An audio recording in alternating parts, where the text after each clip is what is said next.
Welcome, everyone, to the HeroX Innovation Leadership Speaker Series. I'm Jamie Elliott, and I'm joined today by Megha Mehdiratta from the New York Climate Exchange.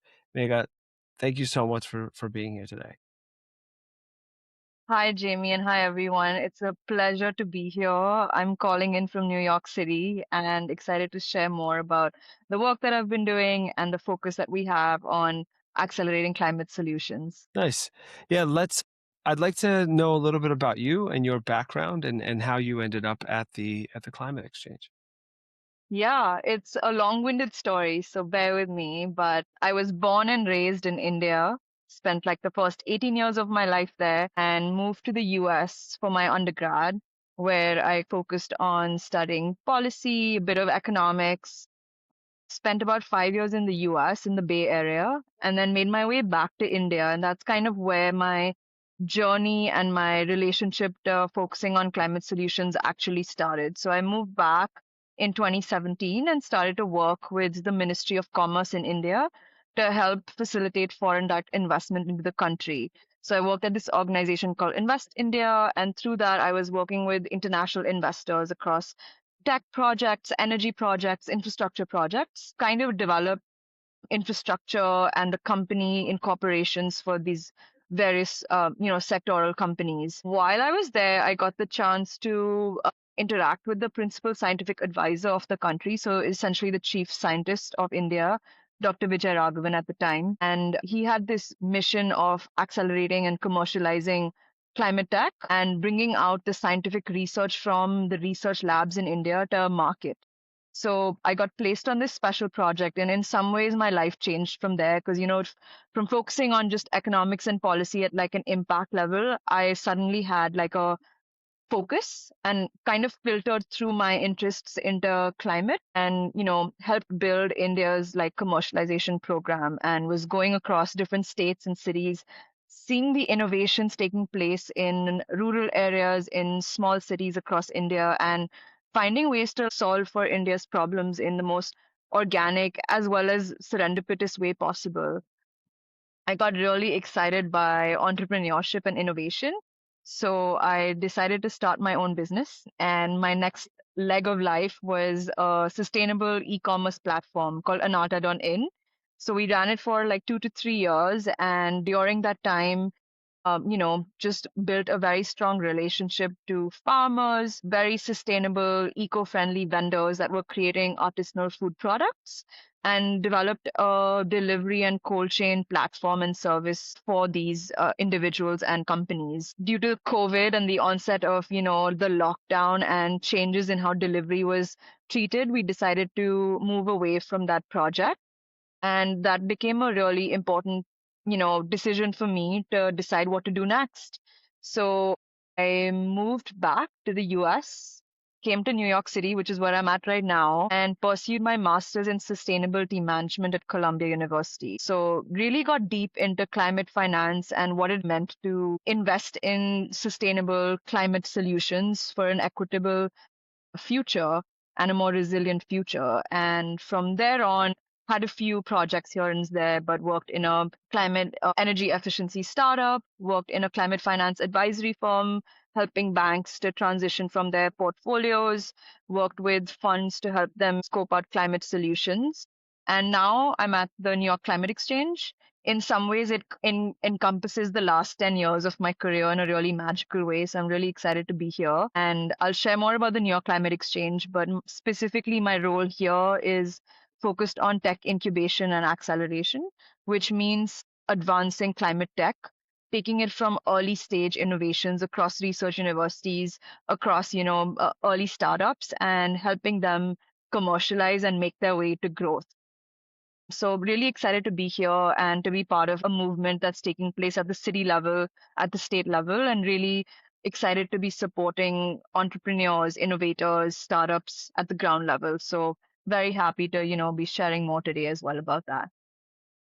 Yeah, this is really cool. I think it's interesting that you have this finance and economic background that is merging with the climate world.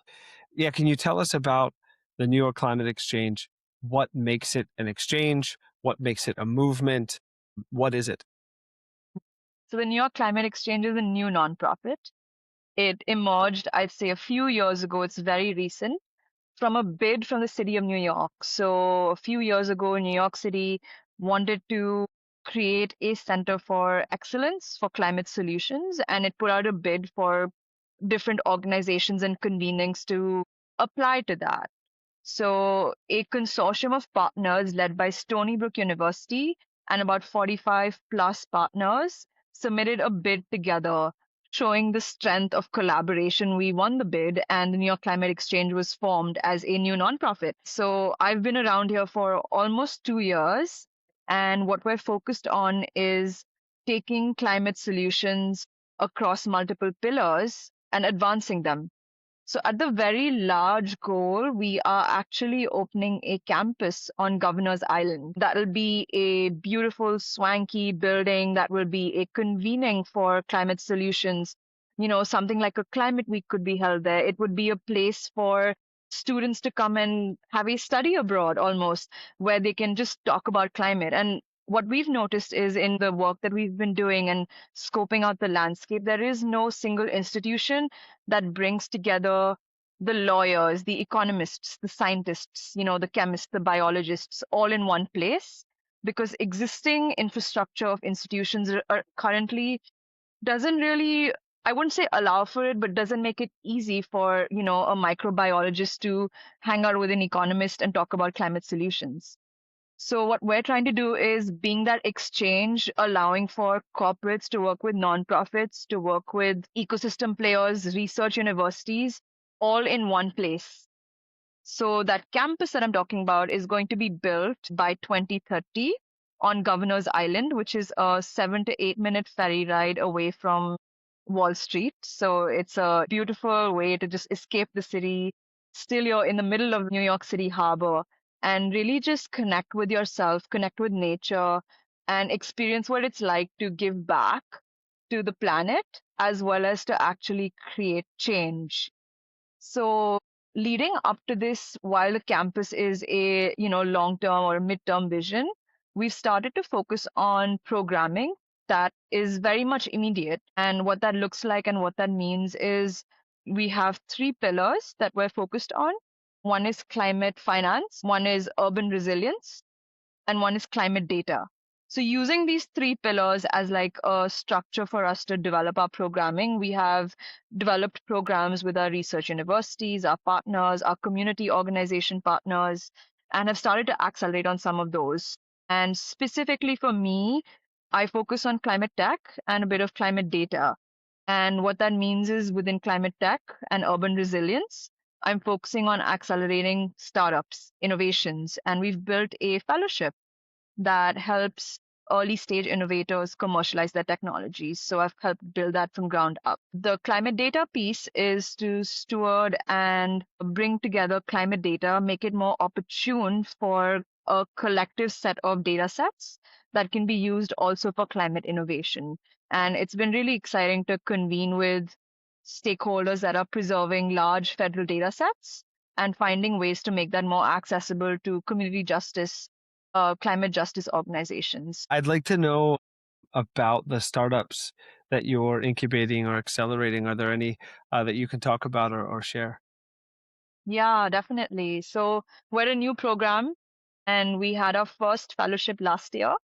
We had 8 fellows running through the program. It was a 6 month program. We gave them one-on-one mentorship. We gave them a certain level of programming around what climate tech means, what climate finance is, what the best ways to fundraise are, what their go-to-market strategy should be.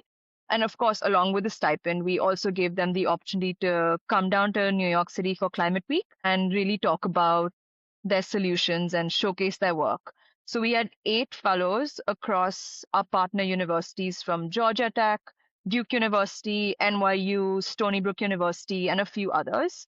And a few that are coming to my mind, they're all focused on urban resilience. One is Gridseer. It's from Georgia Tech, and it's focusing on building a more sustainable and resilient grid. And how it's doing that is by building the artificial intelligence that's needed behind a grid infrastructure in a facility to connect the dots of all the different elements that may be needed, whether it's lighting, whether it's energy usage for HVAC and things like that, and creating a single platform that one can use to monetize and operationalize their energy efficiency.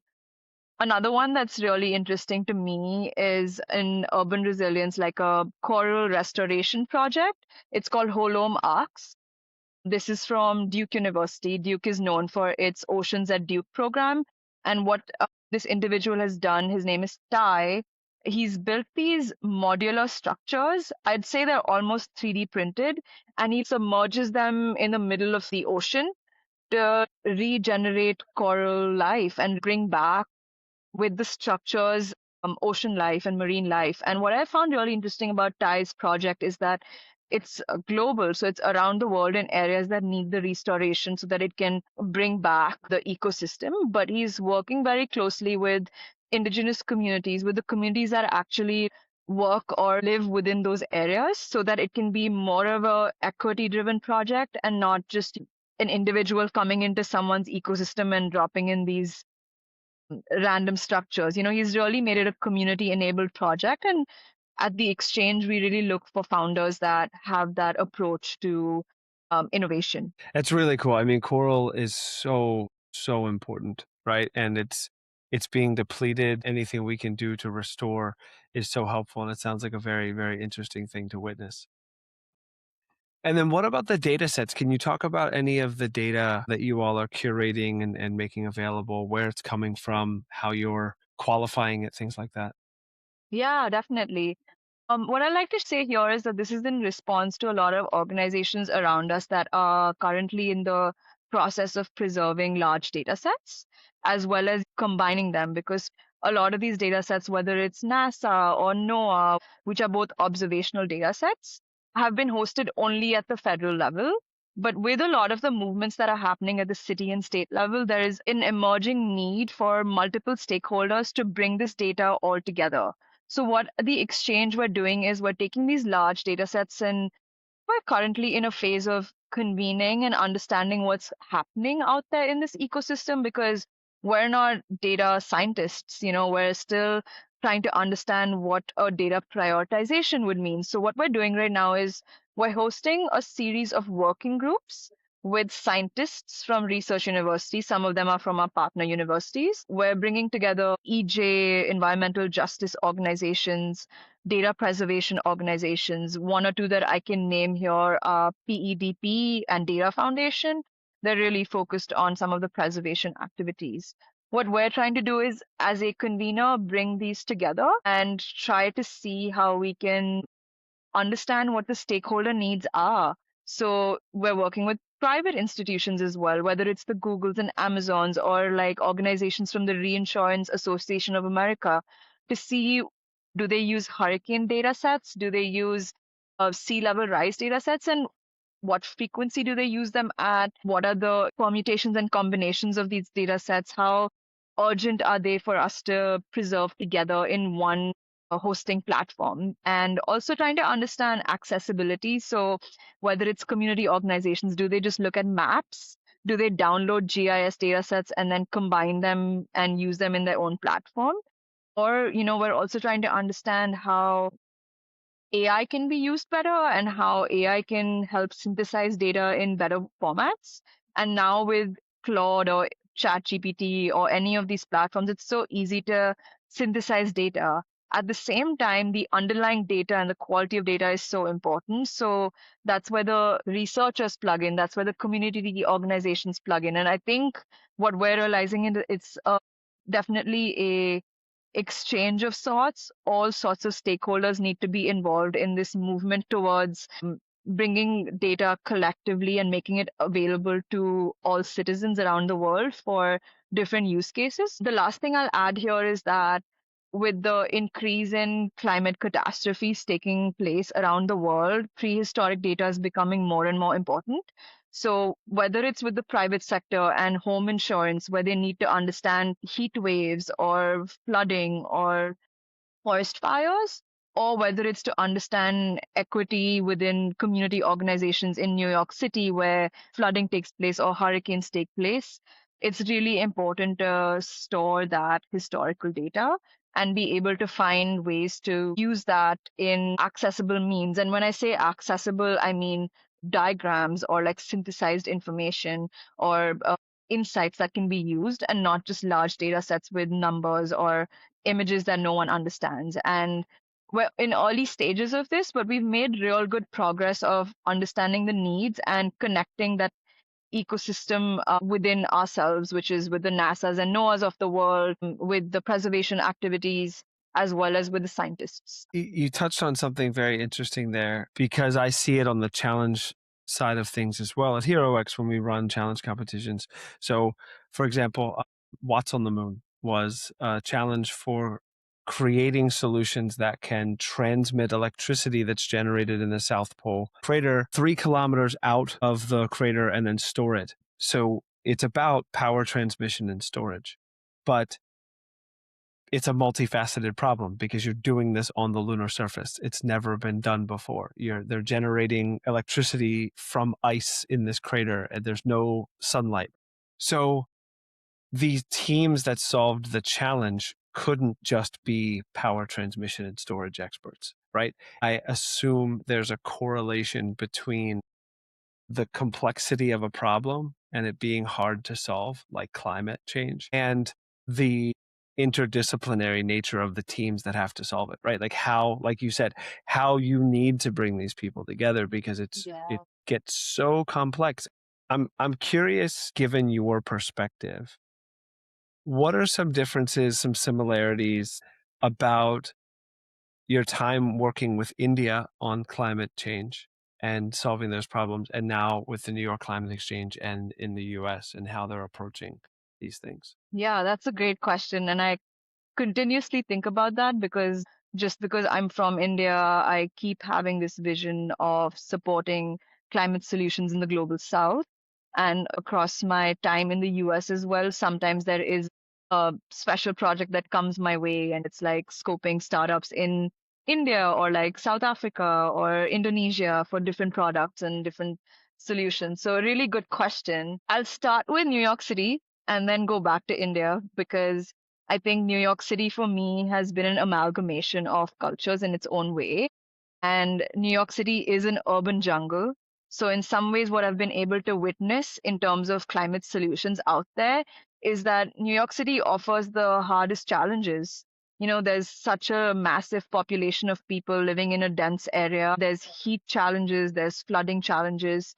So, what I find really interesting in solving for New York City is that we are developing an urban resilience that can be replicated not only in New York City and the US, but around the world. Because if you're able to solve for New York City, I think a lot of the problems around the world can be, I wouldn't say copy pasted, but definitely adapted. And Mhm. I think that's something that I keep thinking about because my mind and heart are definitely in New York, but my heart also lies in India and the global south. So that's always like a meta thought that's brewing in my mind. Coming back to India, I'm from New Delhi, which is again one of the most populated cities in the world. And the challenges that we face there are unique for the city, but in some ways, not really. There's pollution, which is there in Hong Kong and Shanghai, and sometimes in the Bay Area when forest fires take place. And what's interesting about pollution is that it affects all races, it affects all sectors of income and society. So there's no way to run, and that's a problem that needs to be solved. So, one specific challenge that I solved for while I was working in India is during the crop burning season, which is the harvesting or the post harvest season in India, a lot of the agricultural waste, which is often rice husk, is burnt down in the northern region of India, in Punjab, for example. And that air flies into New Delhi. And for 3 months, starting November, air pollution and the AQI is at its worst and keeps getting worse. Of course, a big portion of that is industrial activity taking place in New Delhi, but for those 3 months, it's also seasonal because of that waste that's being generated and created. So while I was working with the scientific advisor of the country, we partnered with a Swedish organization to create bio pellets from the waste that was created from the rice husk. And what was interesting here is that the farmers were saying that the problem is really they don't need to or want to burn the rice husk, but they don't have space to keep it. So the challenge is not about agriculture, it's about storage and about logistics. And in the time that the government is trying to solve for that for this region, we were able to find a solution and we ran a pilot in partnership with a research institute in Punjab to take that rice husk, make it into bio pellets, and use it for energy. And I think in that way, that's collaboration at its largest scale. You're taking a Swedish biotech company, bringing it to India, solving for India's challenges. So connecting the two, which is looking at New York City based startups and urban solutions, and looking at the vast number of problems in India, but also the large market in India. India is growing at a phenomenal pace. The rising middle class has higher demand needs, whether it's energy, whether it's materials. So I see a great connection between the solutions that are being created in the US that could be transferred to New Delhi, for example, or anywhere in India. The last piece I'll add is that the innovation in India is also massive, and the scientists and researchers and innovators are disrupting systems there. So, what I would love to see is that there is collaboration on IP from India and the US, where there can be ideas worked on together at the early stage, but also a larger exchange of markets where more Indian solutions can make their way out to the US and more solutions from the US can make its way back to India. And it's happening definitely. But for climate specifically, I think we could do a lot more. I know that the New York Climate Exchange is a relatively young organization. One of the reasons we wanted to talk was to help get the word out. What is the takeaway you want folks to have about the Climate Exchange now? What are you all focused on right now? The first few things that come to my mind are that we're really excited about this campus on Governor's Island. It's going to be a place that inspires ideas, creativity, inspires change. So we'd like for as many people as possible to join us on that journey, whether it's as collaborators, as funders, as supporters, as people who will be our first visitors at the New York Climate Exchange, or visitors rather. That's one really strong message. The second is that as we're convening this group of people, we're growing our own team. And I'd love to share with everyone here today that we have a new CEO joining. Sanjayan. He has been a phenomenal leader in the climate space, and we're really lucky to have him on board. He's coming in from Conservation International and has had years of experience in building nonprofit work and accelerating climate solutions. So we're really excited about this new phase, and we're excited not only focus on New York City, but also other parts of the US and the world, and continuously welcome collaboration and ideas. Within pillars that you have, the climate finance, urban resilience, climate data, does the climate exchange have specific themes or problems or priorities that it wants to target at a given time? Or does it just say, all are welcome, come work on things? Yeah, I think the pillars are kind of helping us set the priorities, but they're broad enough that we have the flexibility to welcome ideas and work with stakeholders. And I can share more about how the pillars came about and the importance of them that may highlight how we're prioritizing and what's important to us. So, climate finance, we're based in New York City. We can leverage the huge amounts of capital and the huge amounts of finance that's in this city. So it would feel silly to not have that as a pillar. We have so many partners around us, so many prospective partners as well that can fuel in finance in different ways. And we'd love to maximize that impact in New York City and globally. So that's the first pillar, and it runs across and interacts with the other two pillars as well. The second pillar is urban resilience. Again, based on our location, the need for urban resilience is very important to us because we're based in New York City. We're in Governor's Island. We may face the same challenges in a smaller scale as other island nations. So we are creating a living test bed to explore what it means to have and build urban resilience. So whether it's building coastal resilience, whether it's building heat solutions to avoid urban heat, or whether it's solutions to avoid and mitigate and be more resilient to flooding. These are all challenges that feel natural for us to solve for because of our strategic location, but feel replicable in other urban areas. Like I know coastal regions of the US, including New York, but others as well, are really focusing on strengthening their coastline and using biomaterials to essentially save their reefs and their coasts. Another example that I can take back to areas in the global south is the energy efficiency portion. New York City is doing a lot in terms of improving the buildings and the building code. There's Local Law 97 and many others, and we interact with policymakers here to really focus on retrofitting these areas, retrofitting these buildings and others. So that's something that remains a huge focus. And the Climate Tech Fellowship that I mentioned fits in really well here because it accelerates those solutions specifically for these challenges. The last pillar, which is climate data, in some ways interacts with the other two as well, but that gives us the flexibility to work with our research network because research universities are storing a lot of the data. They do have the expertise to play with the data, synthesize data, make it more accessible. So in some ways, we're leveraging that strong partner network that we've built, and that will continue to remain a priority because that interaction to us is really valuable. So, what is on the Climate Exchange's roadmap with respect to programming? You've mentioned the Governor's Island campus and that construction. It sounds like it's going to be pretty intensive to get that stood up in the next 4 years. So, Yeah. what about programming or accelerator or fellowship? What else is on the horizon for the exchange? So specifically for the fellowship, we are launching our second iteration. Applications are on call or opening for call in 2 weeks or 3 weeks, something like that. So we're really excited. This time we've been supported by NYSERDA. So there's going to be an energy focus in urban resilience. And we'll be looking for innovations, anything to do with energy and urban resilience, and really excited about that.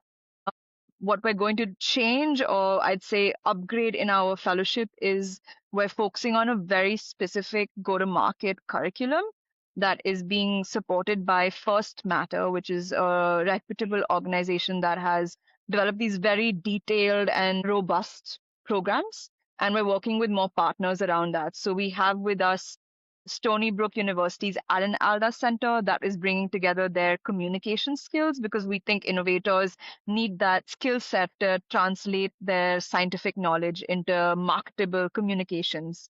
We also have more programming during Climate Week, and we're still in the process of finalizing what that looks like. So people should stay tuned for all our programming coming through for New York Climate Week. On other fronts, we have other initiatives like the data project that I'm mentioning. We have other partnerships around the way, along the corner that my colleagues are working on. So lots more to come there as well. And beyond, we continuously focus on convenings. So just in March this year for the Global Earth Week, we hosted a climate solutions summit, which was bringing together data solutions. So we continuously want to increase convening and events programming and strategy as well. So I think Climate Week is going to be our near term goal, and everyone's getting excited and prepared for that now. Very cool. Yeah, we'll be sure to include links to all those things in the description. The fellowship you mentioned opening up, that sounds like it'll be early to mid June 2026.